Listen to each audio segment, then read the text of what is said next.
Agora vamos estudar os períodos da Grécia Antiga. Vamos entender que esses períodos são fundamentais para entender o desenvolvimento da Grécia Antiga e, por consequência, boa parte do mundo ocidental que conhecemos hoje.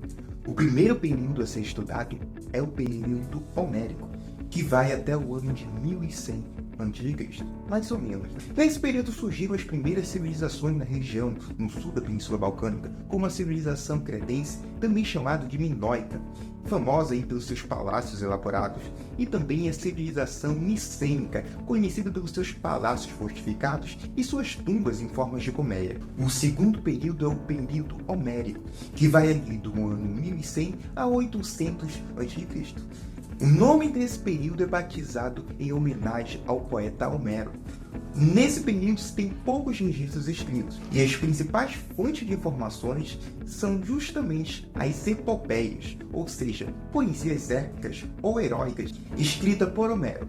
As principais delas são Ilíada e Odisseia. Nesse tempo, as populações viviam em pequenas comunidades autônomas e as economias eram basicamente agrícolas e de subsistência. E aí, passando para o período arcaico, que vai ali de 800 a 500 a.C. Ele foi marcado aí pelo surgimento de um importante elemento da Grécia Antiga, que é a polis, que também são chamadas de cidades-estados. Então, nas provas do Enem, pode aparecer ou polis ou cidades-estados. Então, é importante entender esse conceito, tá bom? Elas funcionavam como um micropaís em forma de cidades, tá? Eram centros de comércio e de cultura.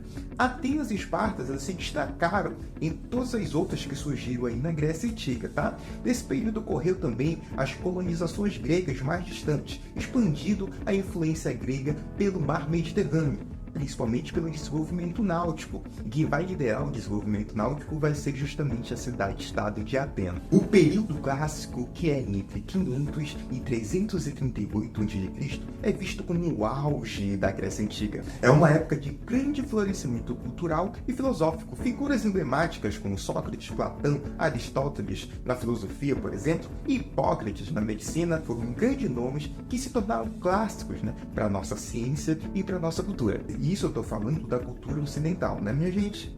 Atenas foi o grande centro cultural da Grécia nessa época, marcada aí pela guerra contra os persas, né? As guerras persas, e também a guerra entre duas grandes lideranças da Grécia Antiga, de Atenas e Esparta, também chamado de Guerra do Peloponeso. A gente vai entender esses conflitos mais tarde, tá? E por fim, o período helenístico, que vai de 338 a 146 anos antes de Cristo. Começando aí com a conquista da Grécia por Filipe II, o rei da Macedônia, e continuada pelo seu filho Alexandre o Grande. Nesse momento, a cultura grega se espalhou por grande parte do mundo, desde o Egito até a Índia.